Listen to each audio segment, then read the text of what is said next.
presentation. All right, let's start again. So good afternoon, everyone, and let's go ahead and get started talking about grid forming specifications. So just as an outline of my presentation today, I briefly have a definition of grid forming and potential use cases for grid forming. I won't repeat on these slides because you all, been following this webinar series, and some of you are involved in UNIFI projects, so you all know what we're talking about here. And then I'll jump straight to grid forming specifications and testing landscape, kind of first showing at glance what we have, and then deeper dive into some grid forming specifications. I've tested it out once, and it takes more than an hour to talk through everything, so I picked few specifications to focus more on, but I'll provide my slides, and there are some hidden slides where you'll see other specifications that I will not be talking about today. And then I'll talk a little bit about what are the incentives in all of these specifications. Are there market incentives, or are those requirements? And then we'll just show a table of projects of grid forming resources that are already on the ground and under construction, and then provide some conclusions. So just a grid forming definition, I picked up this NERC definition, and that is what kind of I had in mind when putting this presentation. I will not read through it. I think that's kind of what UNIFI specifications are also building on, and I think we're all getting kind of on the same page of how definition looks like. So some of the potential uses of grid forming controls are weak grid operation, damping of voltage and frequency oscillation, resisting voltage phase angle change, resisting frequency change, fast fall current injection, mitigation of subsynchronous control interactions, support of island operation where required, and also black start where required. And the last two says where required because it may require some additional design considerations. So talking about landscape, I will primarily just focus on what changed in the past year and a little bit. I've talked about what happened in the past years. And then like 2022 kind of ended with UNIFI publishing the first version of UNIFI specifications. In 2023, IEMO came out with voluntary specifications that was also followed with testing requirements. It's oftentimes the case that whenever specifications come out, then either within specifications or afterwards, the testing requirements come out. And so same thing happened with National Grid ESO, where they published grid forming requirements in 2021, but then followed with best practice guide that is kind of like more on testing side, and it says like what it means to be grid forming and how do you prove that you have these capabilities. And then in 2023, FinGrid also published, it was an interesting route that they took. They have special requirements for battery storage, and within those requirements, there was a room for system operator to require special studies in some specific cases. And so basically, the way they framed it is that for weak grid areas, batteries that are going into weak grid areas, they need to be grid forming. And so that's how they kind of positioned this first. And then these grid forming requirements were like, what should you study for if you are integrating a battery into a grid area? But then currently they also have a draft in works. That's what you're seeing here, where they are in a process of adding grid forming requirements for all future batteries into the grid code. So this is still under in a stakeholder process, but hopefully it will be published in January. I just reached out to FinGrid and they said January next year this will be approved. And then NERC has published this white paper, and this is kind of higher level recommended specifications for grid forming. It builds quite a bit on UNIFI specifications and also provides tests primarily focusing on loss of last synchronous machine tests. of, how do you test the model of grid forming resource to prove that indeed it is grid forming. And then VDE, FNN, this is like a regulator in Germany, and they had grid forming requirements published previously in 2020.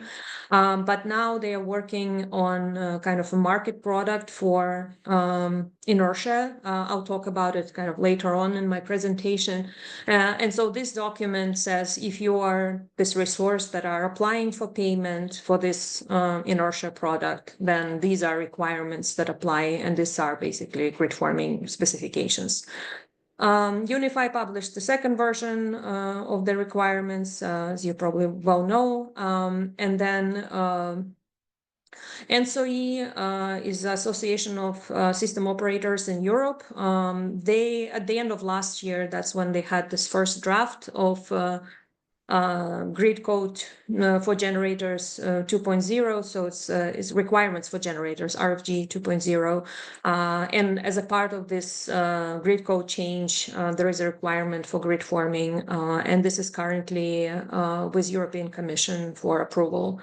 It's been a while that it's been there. I understand there is some pushback, but we'll see what happens and if it gets approved or if it needs to be changed some more. And then MISO and ORCAT are two more that I wanted to just touch on. MISO has their specifications and some testing requirements. It went through a stakeholder process in summer this year and fall. And basically now is in the process of inclusion of this into the business practice manual, and expectation is the document will be published in January next year, and then generation or battery storage rather, that is going through the next round of interconnection studies. And this is 2023 cycle. All of the batteries that are there will be tested for this grid forming requirement. So basically going forward, MISO will require all future batteries to be grid forming. And then ORCAT also has a draft. It's a bit earlier stage in the stakeholder process compared to MISO. And they basically put out draft language for protocol revision. So protocols is like ORCAT's grid code for the revision and including requirements for all future batteries to be grid forming. And so the requirements are now in the draft form, and then there is a report that details testing requirements. And so it's just now entering a stakeholder process. The idea is to require all future batteries from, we signed a connection agreement from April next year to be grid forming. But we'll see, if it goes through the stakeholder process that fast. And then the last one I've added, but I haven't, I will not be touching on this. I didn't have a chance to review, so you will not see anything on this in my presentation, but SEN is a system operator in Chile, and they just put out recommendations for grid following inverter-based resources and grid forming inverter-based resources in a draft form. So it's also currently now up for stakeholder comments. So I added it here, but I will not be talking about it. And then I linked up here, I keep a webpage on ESIG webpage that tracks all of this specifications as they develop. And so if you go to this resource, you can actually find links to all of these specifications, and will take you directly to the documents. That being said, everything that I will mention today is kind of my interpretation of what's in the specifications. So, if you want to see exactly what's there or check exact details, I recommend you rather go to specifications than base it on my slides. Just to mention a few words about kind of what type of specifications there are. As I mentioned, some of them are, I focused on the previous slide on the ones that are published by system operators, except for, I guess, NERC and UNIFI. But there are also others that are published by research organizations or industry working groups trying to kind of harmonize between multiple countries, multiple system operators to reach some kind of harmonization faster than what happened with with grid-following inverter-based resource requirements.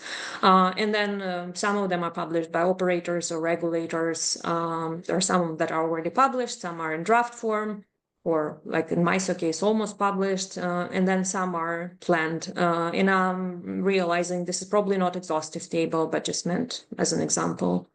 And requirements are, they vary in level of detail with regard to each of the specifications.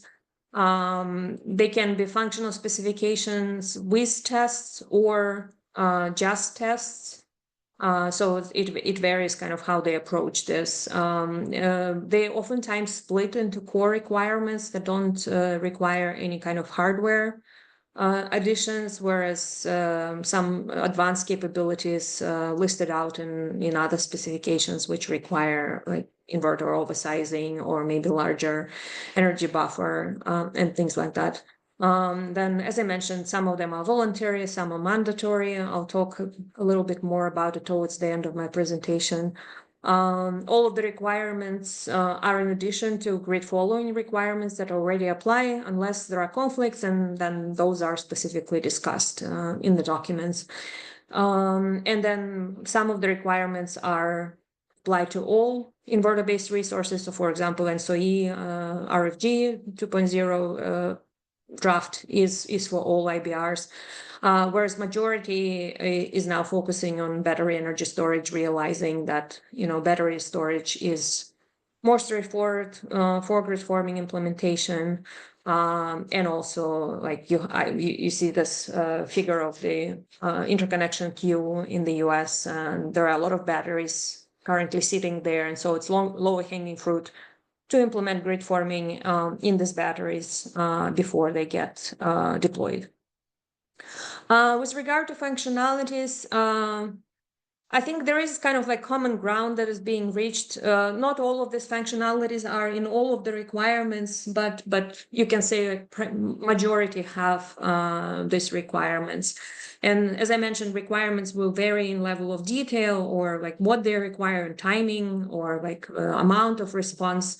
But these requirements are at least touched upon in majority of specifications. And so this is response to voltage phase angle step, response to voltage magnitude step, limiting of rate of change of frequency, active power sharing, what they should do at the current limit, current imbalances, counter imbalances, counter harmonics, provide damping, avoid control interactions, operation in low system strengths, islanded operation and resynchronization back to grid connected operation, and surviving loss of last synchronous machine. And then black start is in a different color because not all of the specifications have it. And also in all of the specifications, it's like an advanced capability that will require specific design considerations. So none of the requirements requires black start right away. All right, so as I mentioned, I'll go into kind of some of the requirements in more details, but not all, and the ones that I'll miss, they are there in the slides. So the first one is the response to phase angle step or phase jump response. It is expected by definition of grid forming in all of the specifications, nearly instantaneous active power response expected to voltage step. At point of interconnection by injecting or absorbing power to oppose the change of voltage phase angle. And so you can see that, the list of basically all specifications have this requirement in some shape or form. Where it starts to vary is in terms of timing of response and time to full response. So initial response time in some specifications specifies as less than 5 milliseconds. In FinGrid, it says just few milliseconds. It doesn't specify what few is. And then time to full response in FinGrid, or 90% of response in some other requirements. Response is expected in one cycle, or less than 10 milliseconds, less than 15 milliseconds in others. So it's pretty well aligned in terms of timing here. Then NSOE also says that relevant system operator in coordination with transmission system operator shall specify the temporal parameters for dynamic performance regarding voltage stability. So they basically leave it to national transmission operator and transmission owner to specify the details. And then national energy system operator in Great Britain, they also define phase jump angle withstand capability. So they are the only one who specifically says for 60 degrees phase jump angle, the grid forming resource shall stay connected. Also, just to mention, I have this caveat in other slides too, but in FinGrid, timings that are provided in the specifications for the special battery studies that I mentioned, all these timings are recommended, and they will be removed in the grid code modification draft. So they will not have like specific timings there, apparently. So how is this tested? There is the test setup pretty much the same in all of the or many of the specifications. So you have a project that you're testing, and you have a synchronous generator and then some load. So this is kind of test system, and then short circuit ratio at this point of interconnection is set to 3, and system equivalent X to R ratio is set to 6. Initial dispatch conditions, IEMO and MISO set it at 50% of nominal power, or in ORCAD case, it's maximum discharging with approximately 0 reactive power.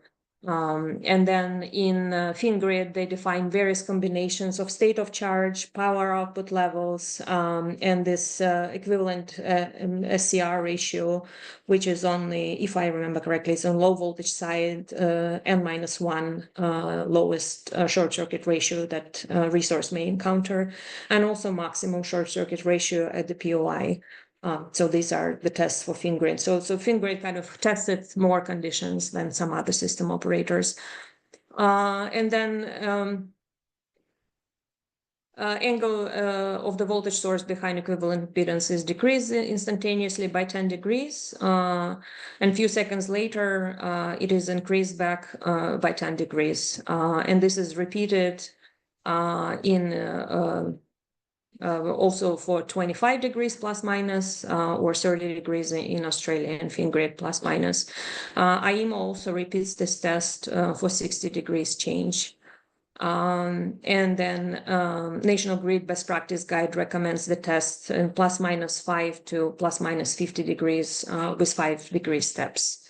So that's kind of interesting here that National Grid requires right through at 60 degrees, but they don't test phase angle jump to 60 degrees. So the success criteria, instantaneous active power response to oppose the angle change with peak active power change of at least 0.2 per units operated for each 10 degree phase angle change if the current limit allows. That's for ORCAD. Again, this requirement for timing to full response is kind of repetition from the previous slide. So for each 10 degree voltage phase jump, the response time to 90% of initial change in instantaneous active power should occur within approximately 1 cycle, slightly less in some other areas. Active power settles to pre-disturbance level shortly after the phase jump. That's requirement in IEMO and MISO. If active power or current reaches limits for the 60 degree phase change, the plant should return to pre-event power level in a stable manner. So in a way, this is also defining as a 60 degree phase jump withstand in IEMO. Any oscillations shall be settled. Any distortions observed in phase quantity should dissipate over time. So these are some additional considerations from IEMO, MISO, and ORCAD. Next one is response to voltage magnitude step. Again, is expected by definition of grid forming. Nearly instantaneous reactive current response to external voltage magnitude step is expected to oppose the change in voltage. Again, initial response time is in a few milliseconds, and then full or 90% response time is approximately one cycle. So like one cycle for ORCOT, 10 milliseconds for FinGrid and VDE, and then less than 50 milliseconds for MISO. And similar consideration here, NSOE kind of leaves it to national adoption to define these parameters, the timing parameters. Test setup here, the Thevenin impedance set to 0, and battery storage is at maximum discharging, in approximately 0 reactive power. That's for ORCOT. FinGrid has, again, kind of different test conditions, state of charge 50%, and 0 power exchange with the grid. And this is voltage controller SCR. So this one is kind of minimum SCR that the voltage controller is tuned to. So they have this 3 different SCR definitions. And so for this test, they use VC SCR. And then in the test sequence, the magnitude of voltage source is changed instantaneously by plus minus 3%. Or plus minus 2% in case of FinGrid, and there are a few seconds timing between the tests. Success criteria is instantaneous reactive power response to oppose voltage step for each of the steps, with initial reactive power change of at least 0.03 per units on the rated power base. And reactive power doesn't return back to pre-disturbance level within 6 cycles. So this is what ORCOT defines. My guess is they don't want, withdrawal of this response too quickly. And then response time to 90% is, instantaneous reactive power should occur within 1 cycle for ORCOT, 1 second plus minus 0.1 second for FinGrid. Any oscillation shall be damped. Final reactive power after each 3% step change is expected to reach maximum reactive capability of the plant in attempt to regulate voltage set point. So basically, this is saying if there is still headroom to go, then the grid forming should continue injecting reactive current to support voltage. Again, FinGrid defines many different conditions at which the tests are performed, and this is the test for. So the previous was plus minus 3% step. This one is plus minus 10% step, and again for a variety of different conditions that they test this for. Right. This is the interesting one.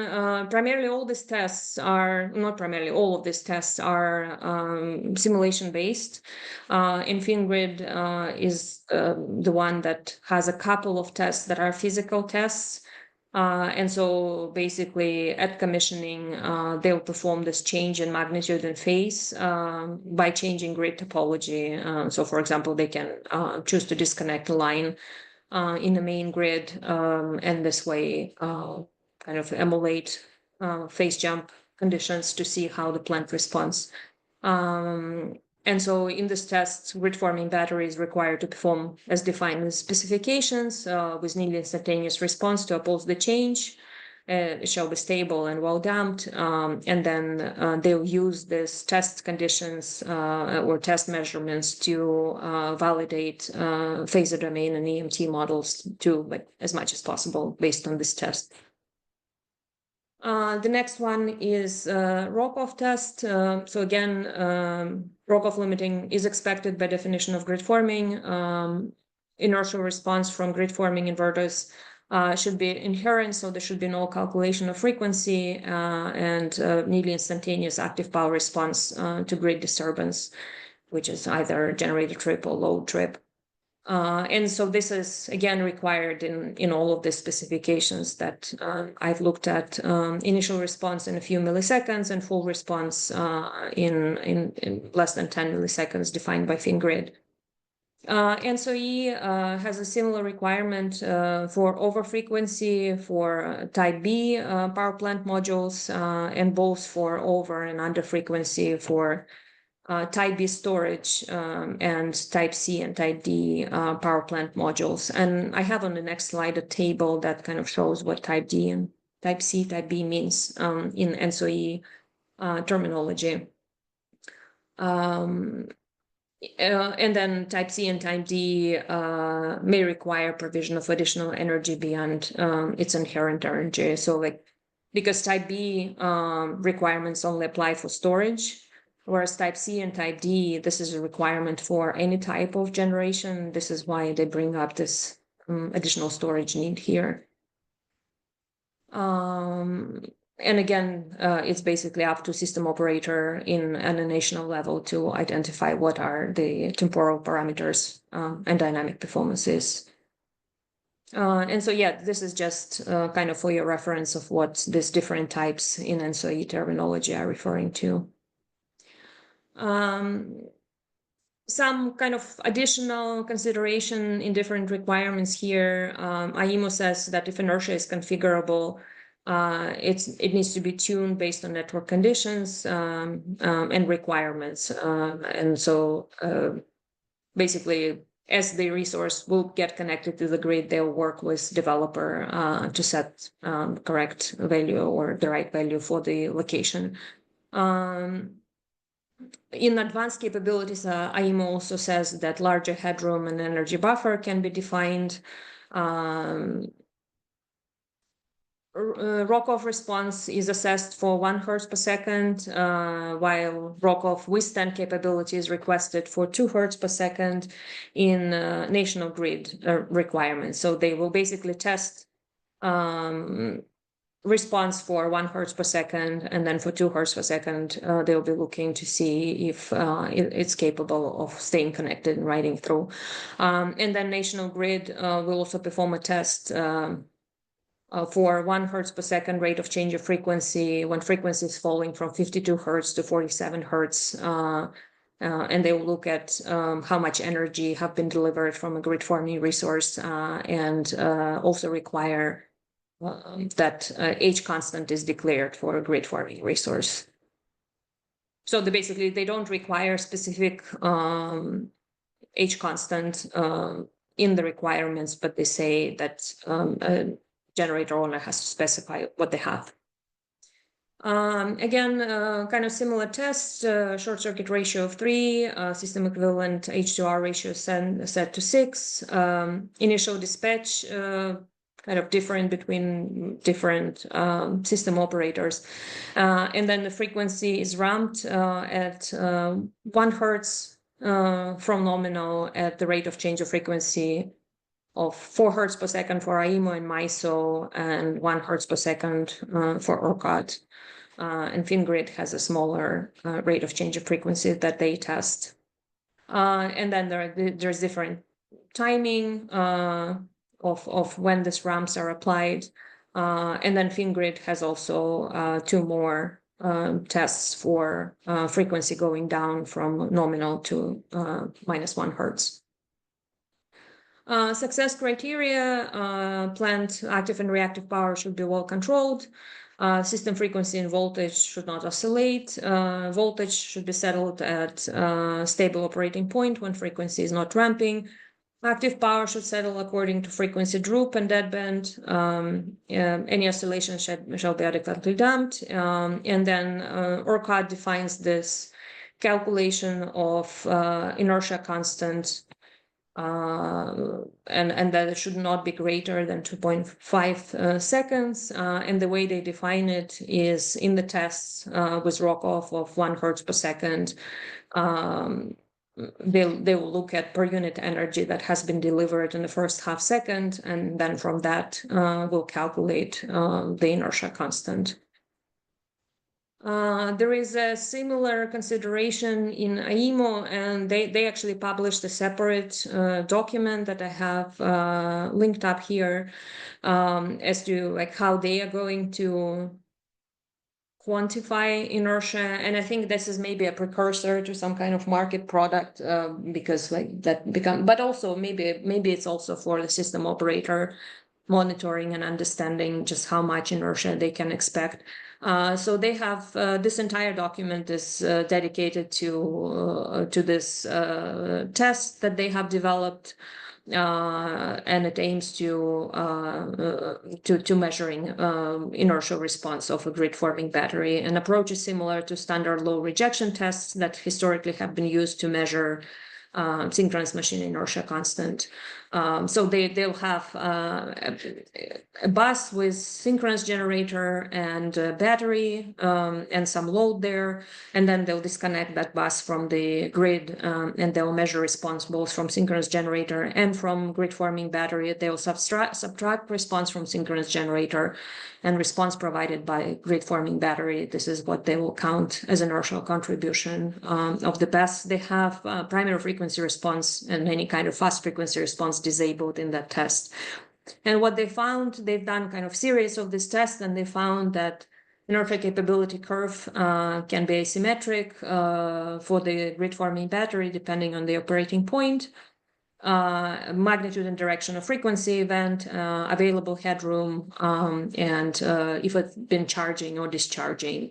And so here I'm just showing one of the plots. They have different plots for all of these different factors, like operating point, magnitude and direction, frequency event, available headroom, and also size of the event. I somehow lost it here somewhere. Oh yeah, the size of the event also matters. And so they're basically showing that depending on where on the operating point the battery is, on what kind of event happens, the inertial response that you can expect, it's not always constant. And that's something the system operator needs to keep in mind. Then jumping to next requirement is for active power sharing. It comes across in all of the specifications in frequency response requirement or island operation requirement or this loss of last synchronous machine tests. And basically grid forming inverter-based resources are expected to share power with other generation resources using principles of Droop. Similarly to synchronous generators. Sorry, just doing time check. Behavior at current limit. I brought this one up because it's I think it's one of the kind of less defined ones in the specifications. So all of the specifications require this inherent nearly instantaneous current injection in response to fault, voltage magnitude steps, voltage phasing, go jumps, frequency events, with characteristics that are opposing to the change, and responses are expected within equipment limits. So you'll see this within equipment limits everywhere in the specifications. But then some specifications also explicitly comment on benefits of having additional current and energy headroom if available. There's only very high level guidance about what is expected at the limit, what kind of behavior, and then some requirements have the specific sections on behavior at the limit, while others kind of incorporate it in the respective requirements, or say phase jump requirements or voltage step requirements. There will be additional language around operation at the limit. So some of these specifics here, the IBR plant shall be capable of stable operation when reaching limits without interruption and in continuous manner, and should return to grid forming response as soon as the limitation is no longer active. So this is in majority of the specifications. IMO, National Grid ASO, and UNIFI, they're all saying if there is any short-term overcurrent capability, then that shall be declared in kind of a form. It can provide 1.5 times full rated current for 2 seconds. So it's not the requirement, but if there is a short-term overcurrent capability, then it has to be specified and declared by the developer. In UNIFI specifically have this, if provision of large amounts of negative sequence current introduces stress to equipment, then reduction or limitation of the magnitude of current may be allowed after a discussion with system operator. And in this case, additional limit to negative sequence current can be set in addition to total current limit. FinGrid also defines that current shall not be artificially limited below true capability of the equipment, and both FinGrid and MISO prohibit switching modes to grid following at the limit, and National Grid says this is not recommended. Then some of the requirements have this: if inverter is initially operating at the limit and the response would move it away from the limit, then it should respond as expected, because it's kind of moving away from the limit. There should be no limitations to respond as expected from a grid forming inverter-based resource. National Grid defines minimum phase jump limit to remain in linear control without heating limits for 5-degree phase jump and 1 hertz per second rate of change of frequency. So basically, for this kind of responses, it is not expected to hit limits. And then IEM also defines that response at the limit should not lead to reduced harmonic performance compared to non-limited operation. So clipping of current waveforms is not recommended. In VDE, a kind of similar requirement, but it says that clipping is allowed, but limited duration for 40 milliseconds. And then the last one in FinGrid, it also says that grid forming batteries shall continue providing grid forming operational characteristics, even at highest and lowest available state of charge, allowable state of charge, sorry. Then low system strength operation, there is a requirement to operate under very low short circuit ratio, and it will be defined by the system operator, and this will help to provide support to grid following resources on the grid.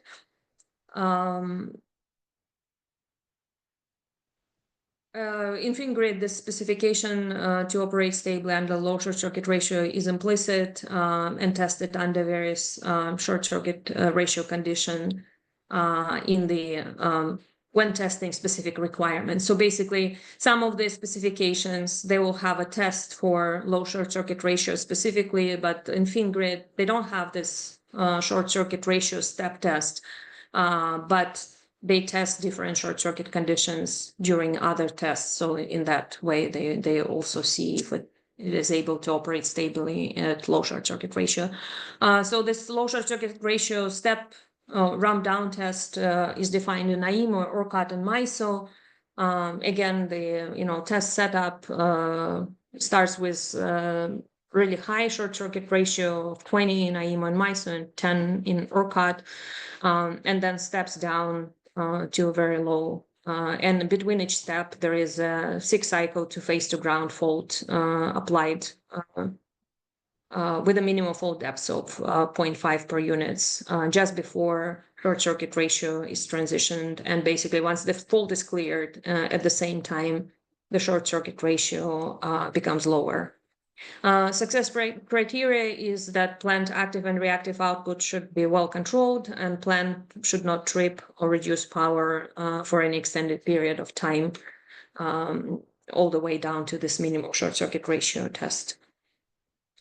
Island operation and resynchronization. So this is a requirement to remain stable for transition from grid connected to islanded and potentially without any synchronous machines. And so this transition shall be smooth, and frequency and reactive support not affected by transition. Seamless transition between island and grid connected operation is required, and then also help maintaining nominal voltage and frequency within equipment capabilities. And then beyond some transient time frame, there is power sharing requirements with other resources utilizing DRUP. And so this is a requirement in UNIFI and FinGrid as well. And then additional site tests. I mentioned that FinGrid has a couple of those.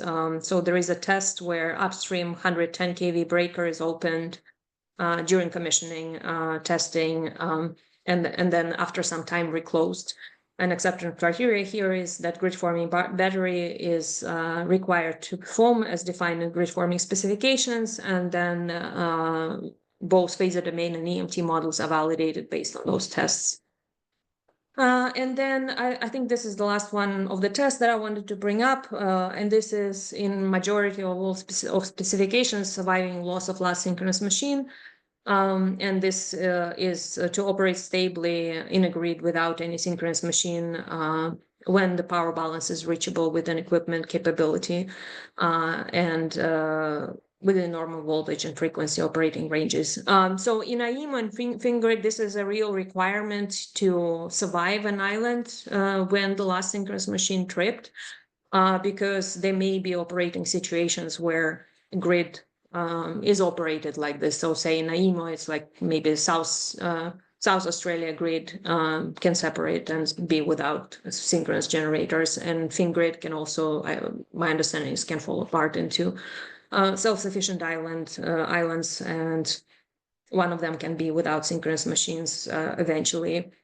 In some other specifications, this is just meant as an ultimate test of like showing grid forming capabilities. So, for example, I'm not sure if others, but I know ERCOT specifically says that this test is not meant to test actual conditions that may happen, but rather test capabilities of the grid forming resource. And so this test is performed on this test system with project battery storage and then a duplicate project that is half size. The goal for the duplicate project is just to see how power sharing is working out after the synchronous machine is stripped. And then the test is performed under various conditions of the BESS, initially charging, initially discharging, and also performance at maximum active power output, so basically at the limits.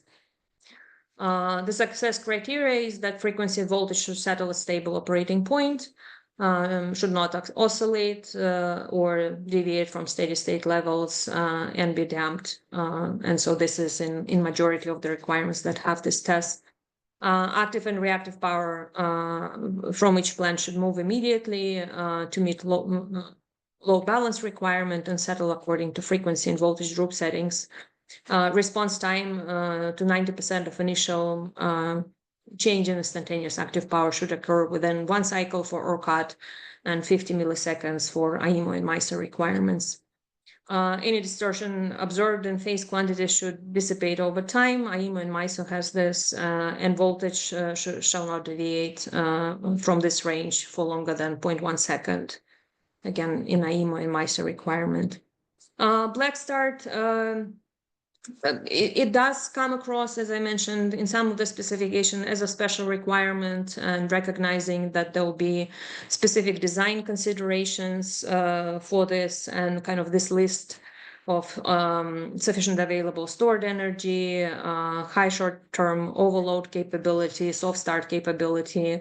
All of this kind of is saying that it requires special considerations for specific black start application. And again, this is marked as advanced requirement, and always caveated that this will be procured as a service and special design considerations are needed.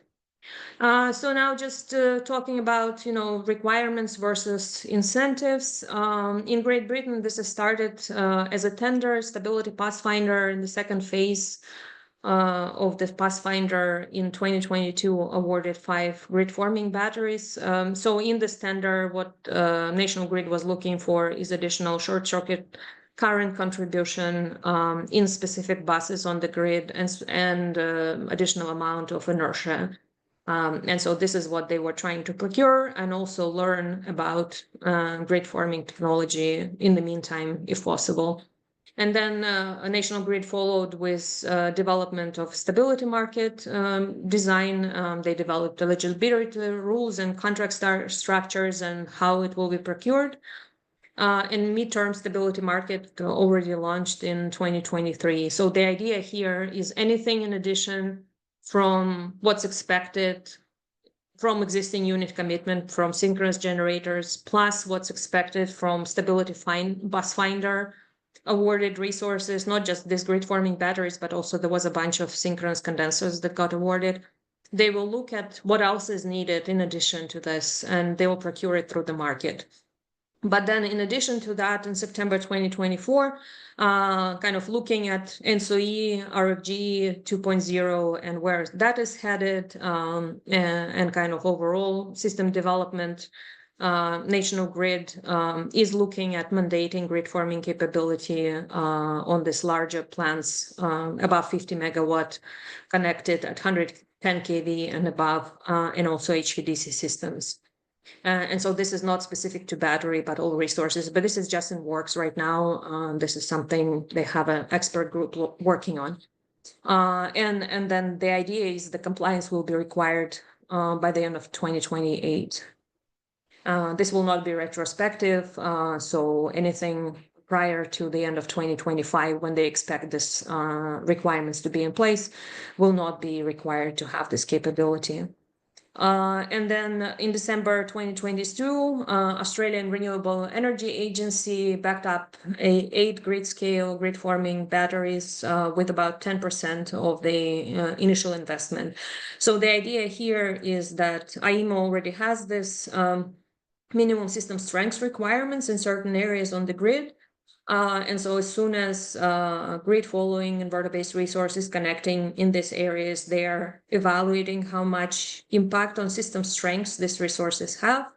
And if they have negative impact, they're supposed to pay for system strengths up to the minimum, to bring it up to this minimum level to the system operator in the area. And so system operator in the area, they will kind of centrally procure the system strengths from third-party resources or however else, and they will charge grid following inverter-based resources for kind of deteriorating system strengths. So one of the kind of incentives for grid forming is for developers now that are thinking to develop grid following inverter-based resources. If they pair it up with grid forming battery, for example, or if this resource is grid forming in the first place, then they are not expected to reduce system strengths in the area and pay for this additional system strengths reduction. So this is a motivation, but also to kind of see more deployment and get some experience with grid forming batteries. This is where Australian Renewable Energy Agency decided to back up these 8 projects to kind of just give a boost to this new technology. In FinGrid, as I mentioned, this first requirement was for batteries that are building in weak grid areas. So FinGrid theoretically can refuse connection if it's a weak grid area and they see stability issues. So basically they are saying if you are grid forming, you can build in this area. And ORCAD was also looking at similar idea in the dynamic stability assessment study in 2018, but they actually haven't pursued it afterwards. But FinGrid grid code that is currently in a draft form is to require all future batteries to be grid forming. I mentioned NSOE RFG before. It aims to require all this larger and higher voltage connected power plants to be grid forming in the future. There is some implementation timeline, and again, this is just a draft. It haven't been yet approved, and it's with European Commission right now. MISO, as I mentioned, they are requiring all future batteries to be grid forming, and they're going to apply this requirement starting from the 2023 study cycle. So this is the next interconnection cycle that they are going to start in the beginning of next year.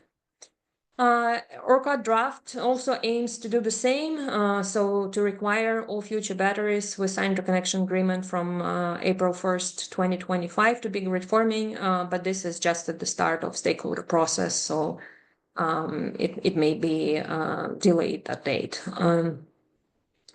And then, as I mentioned, Germany, they are currently looking at this payment for new inertia, and then they have this requirement specifically for resources that would like to apply for this. And so the idea here is kind of similar, a little bit similar to IEMOS or Australian Renewable Energy Agency, is that to provide this initial boost to new technology. And they are looking at this 4 products, positive inertia, basic product, which is available only 30% of the time, positive inertia premium product 90% of the time. They only have these 2 levels of availability, and negative inertia, again, with 2 different availability times. They are still in the process of defining of what this means and how this availability will be measured. But the idea is there will not be a procurement. Everyone who can offer this service will be paid for this service, and they will define how the payment will be structured.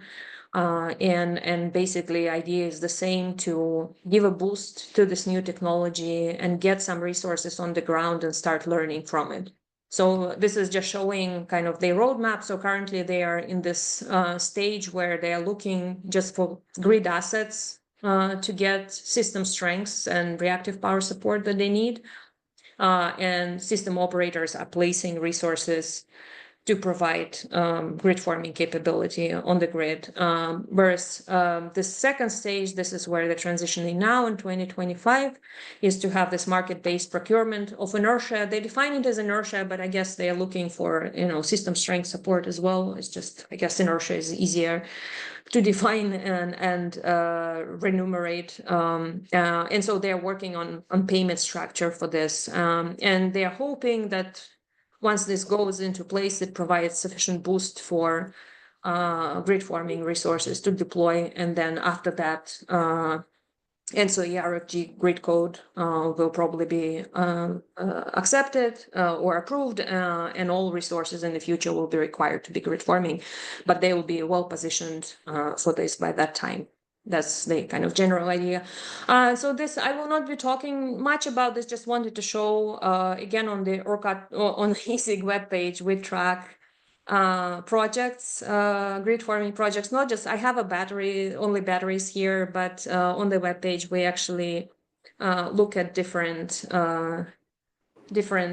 types of grid forming resources. We track only those that are either operational or under construction, so real projects, not something that is speculative or in the early stages of planning. We're just trying to keep track of this to kind of show that this is happening, deployment is happening. We are tracking manufacturers that are delivering this products, also to provide some visibility and what kind of technology that is. So if you're interested, you can go here and check it out. If you are seeing both with regards to specifications and with regards to these resources, if you are not seeing some resource that you're aware of or some specification that you are aware of, please email me and we'll add. So just with this few words to conclude,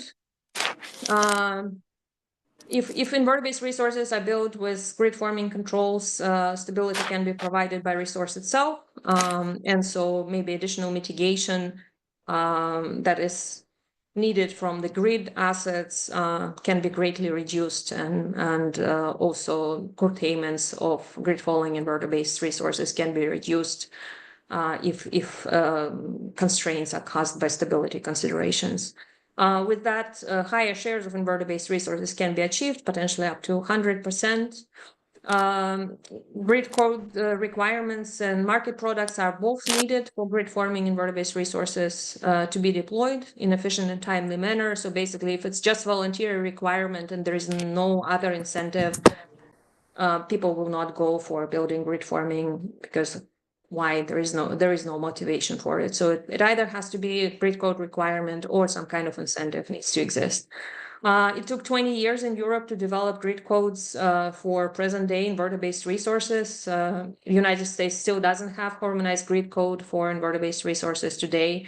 And so we don't have another 20 years to figure it out for grid forming. So we need to act faster here in the way and also learn lessons from grid following IBR requirements. Recently published requirements, they all agree on high-level functionalities, but the level of specificity and also details in these requirements, they still vary widely, and this makes it complicated for manufacturers to deliver products and to follow all of these differences.